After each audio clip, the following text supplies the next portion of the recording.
this is where we're at. So the chassis been blasted and epoxied by one of my friends, Malcolm. So thank you, Malcolm, for going to the trouble to pick it up, drop it off,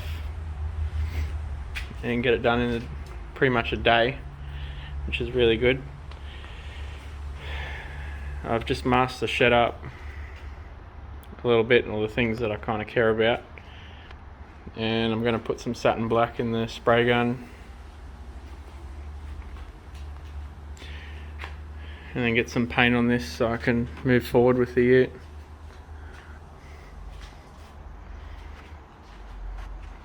I just hung it up a little bit just so I can get underneath a little bit easier.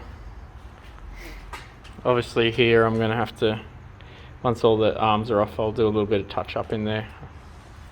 I'm not too overly fussy.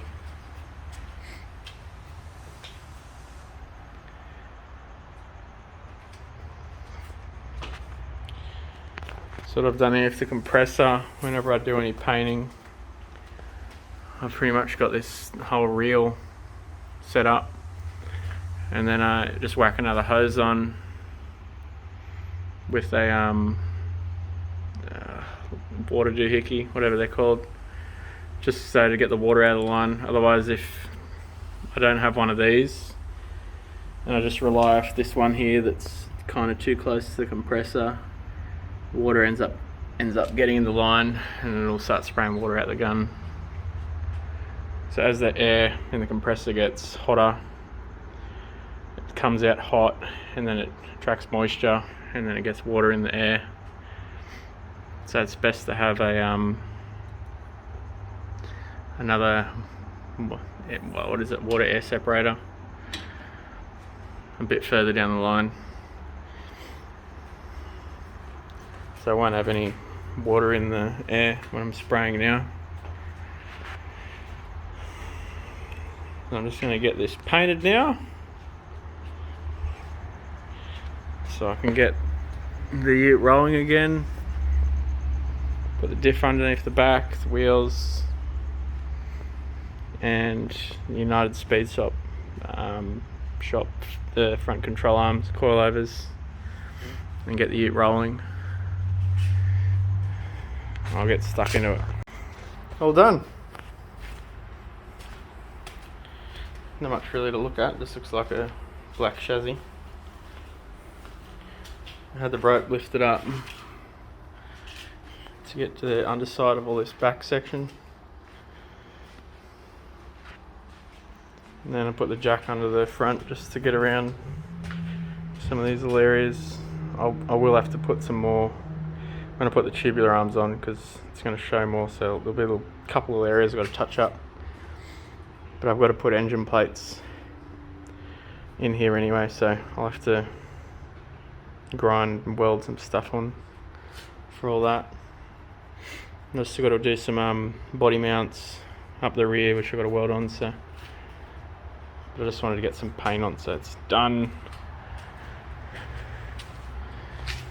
Excellent. And this is all the paint, the overspray, just on the plastic from doing that.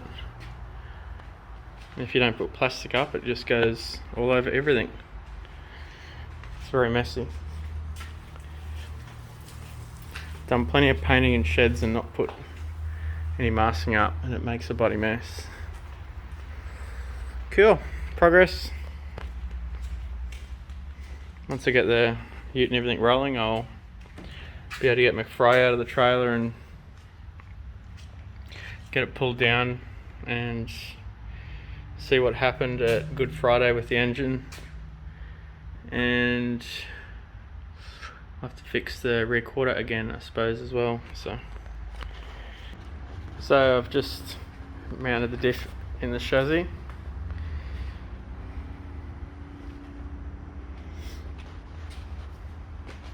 Done all the bolts up.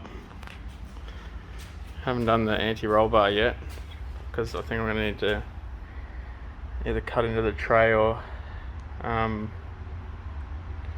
modify the link arms.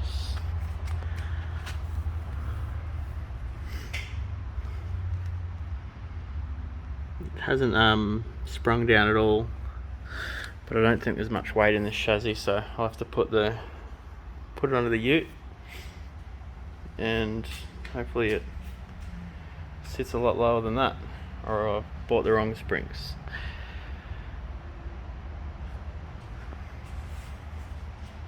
It's starting to come together now. Big steam rollers.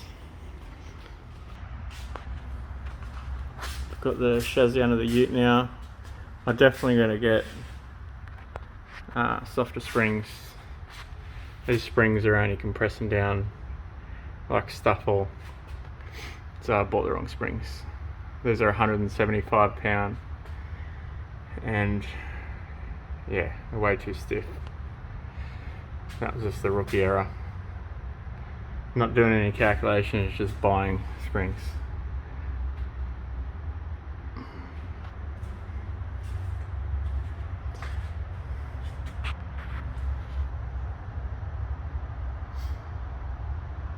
Overall, that's looking really good under here.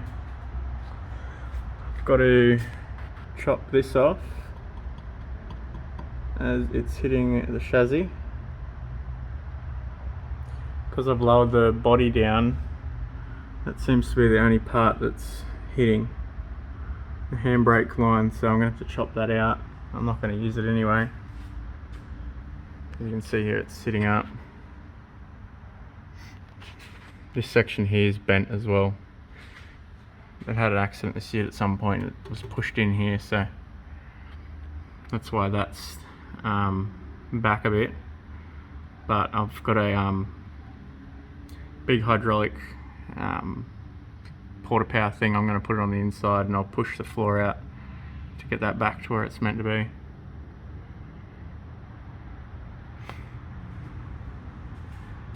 But I'll have to chop that out of it. Everything else is fitting good, so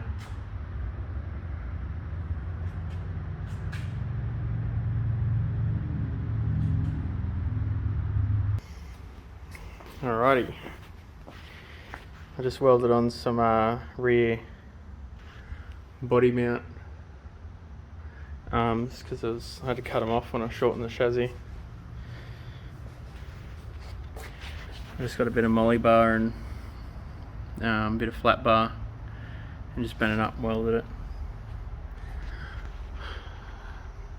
I'm still going to have something in the middle here. I haven't got that yet, but I'll do that down the track at some point, maybe even when I do the cage, so I might hold off on that. She's looking good, coming along. An old steamroller.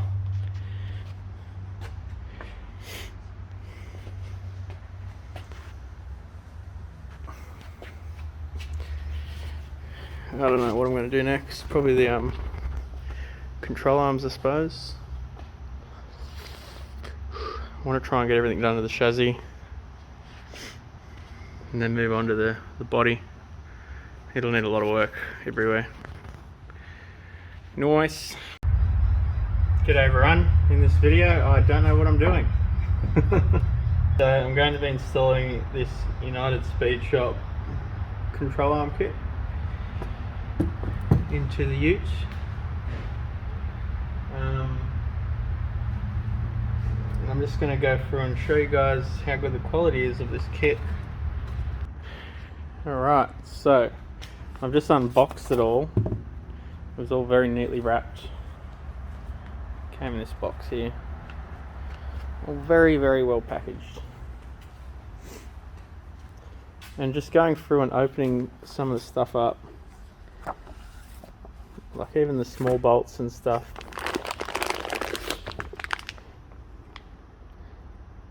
being sealed up like that, I think is pretty cool. And also the instructions literally have everything you need in it. Radial tune suspension and non-radial tune suspension. As you can see, the ball joint has been offset to one side to compensate for the HQ to HX models not having radial tune suspension. And all that basically is doing there is adding that little bit of caster into the front of the steering arms, just to make them a little bit better when driving on the road. That's how generally you get the wobbly wheel sort of thing going on. And you add a bit more caster, it tends to make it, you know, a little bit harder to steer, but like effort wise, but then the wheels are more likely to follow the road. That's kind of how that works.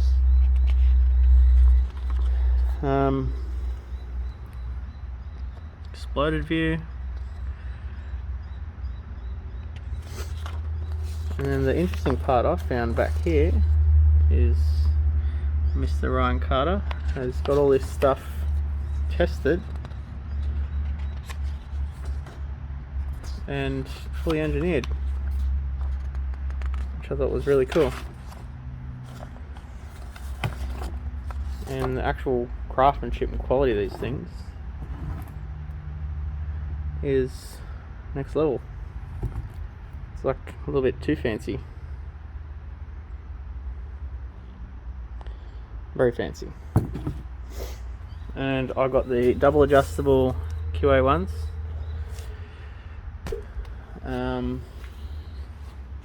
Springs are, I think they're 400 pound. Yeah, 400 pound springs. So it's gonna have a big block and a blower. It's gonna be pretty heavy up the front. So now I'm gonna start pulling these control arms off so I can get started on installing that sort of stuff. Bear with me while I lift this thing up. Slow and steady wins the race. Alrighty, so I've just undone the sway bar, loosen up the upper and the lower ball joint, and I'm going to rely on that spring to pop them. I'm just going to hit the sides here with a hammer, hit here with a hammer, and they should pop. Worst case, I can also put heat here because the ball joint's obviously stuffed anyway, so it doesn't matter. So I can just put some heat on here and it'll pop too. So a few different ways to do it.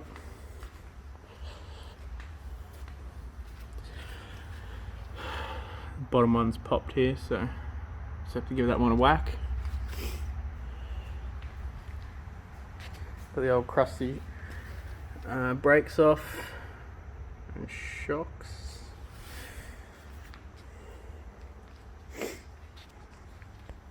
Excellent. So all that front end is off now. I'm just going to do a bit of touch-up paint in here. Obviously when I got it sandblasted and epoxied, I had to leave all the control arms on, so I'll just touch up them little areas, and yeah, then we can move on to putting the fancy stuff on. But it is night time, so I'm going to do that tomorrow. Alright, so I've got the arms mounted on. Only basically, I've still got to do the mount the bottom of the coil over to the lower arm, and I'm currently chopping these little sections here off. It's just got like a little weld down the side, so I'm just ground that off. Just going to knock that off with a hammer, just because I noticed the top arm, it's hitting it under there, so I'm going to cut it off.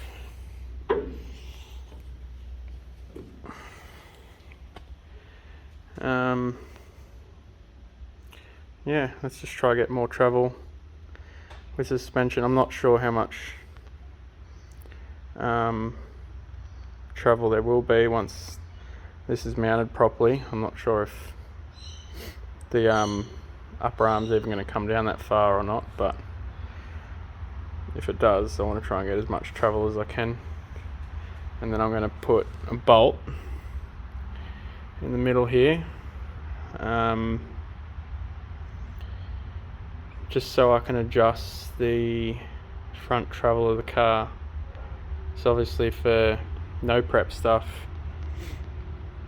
You want the front end to lift as much as you can, but when it comes to racing and other stuff, limiting the front travels makes the car a lot easier to drive. So I'll probably put a bolt through so it'll come down and limit the travel on the front suspension, so I can adjust it and stuff. Cool. Alright, so I've got all this on.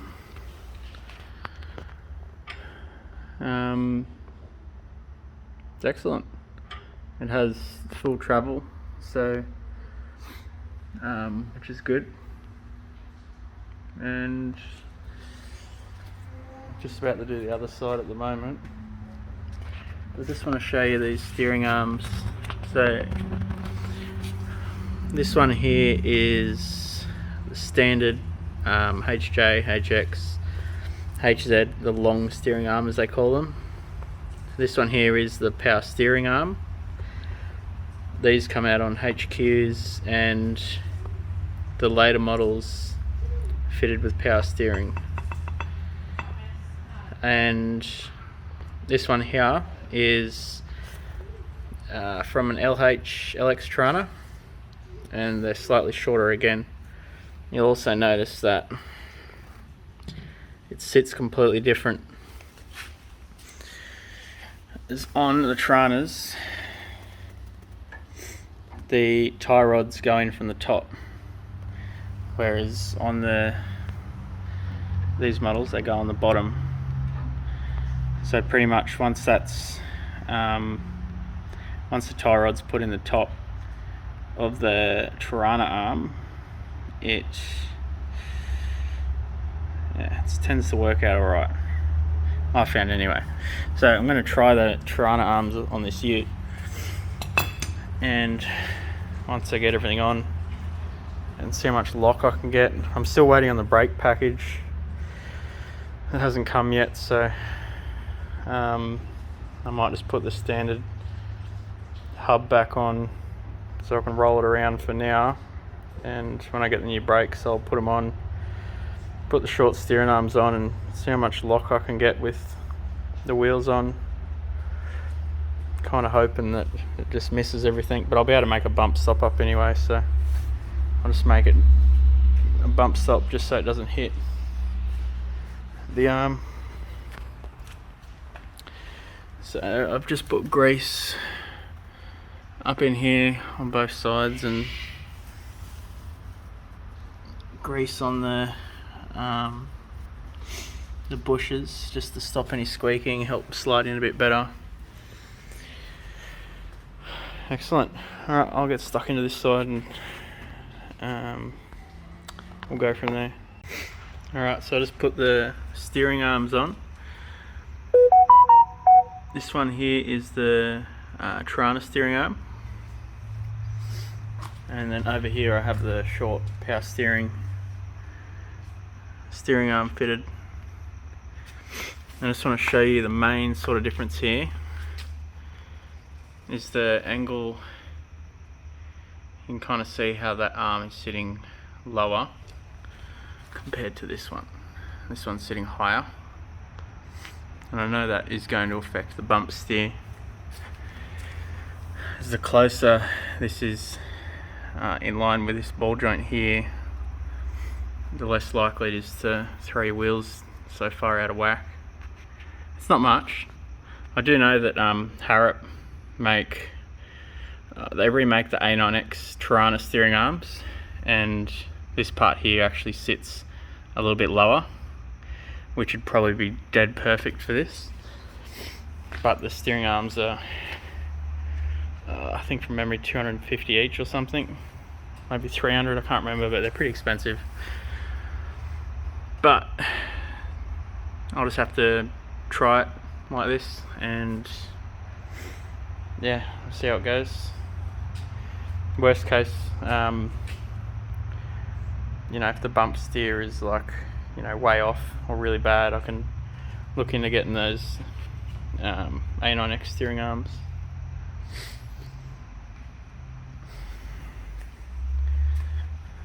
So overall, I have the arms all fitted up now, which is good. I haven't put the bolts on up the top here yet. I'll probably just put a similar amount of shims that I had in there, and I'll just have to give it a wheel on it after it's all together. Excellent. And I have some 125-pound springs here for the rear of the ute, as the ones I bought, they're in the back now, are too stiff. So when this thing drops down on the ground, it sits way too high. So I'll fit those as well very soon.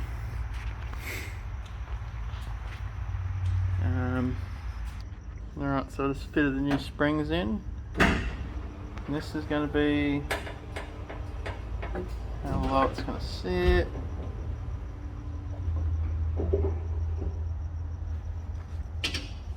Not too bad.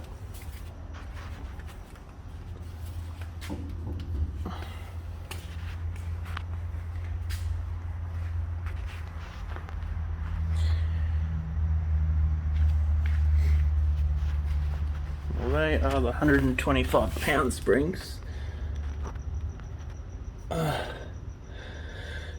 It still needs to come down a bit lower. It's only using about half the shocks travel. Anti-roll bars. Well, it's probably 1 inch from the floor, which is alright at the moment. I'll probably will have to cut it down though. Not too bad. I think all that'll change anyway once all the motors in, gearbox, fuel cell, cage, all that sort of stuff. I'll wait till the ute's done. I reckon they'll come down to the perfect height. Alright guys, this is going to be a wrap up. It's night time again. Just remember to like and subscribe to my videos on YouTube, and I'll keep bringing you the next steps of this ute. The motor's still a while away from being done, so I think the next thing I'll probably be doing is maybe the paint or something like that, maybe underneath. I'm not too sure yet, but I'll kind of figure it out in my head as I go along. So, but I've got the thing rolling again. I've done kind of all the chassis that I can do. I've got to do engine plates, still got to do 2 brackets in the tray here, more like body mounts where the cage is going to come down. I might do that first and then begin on maybe getting some paint off and stuff. Yeah, that's it. Peace out.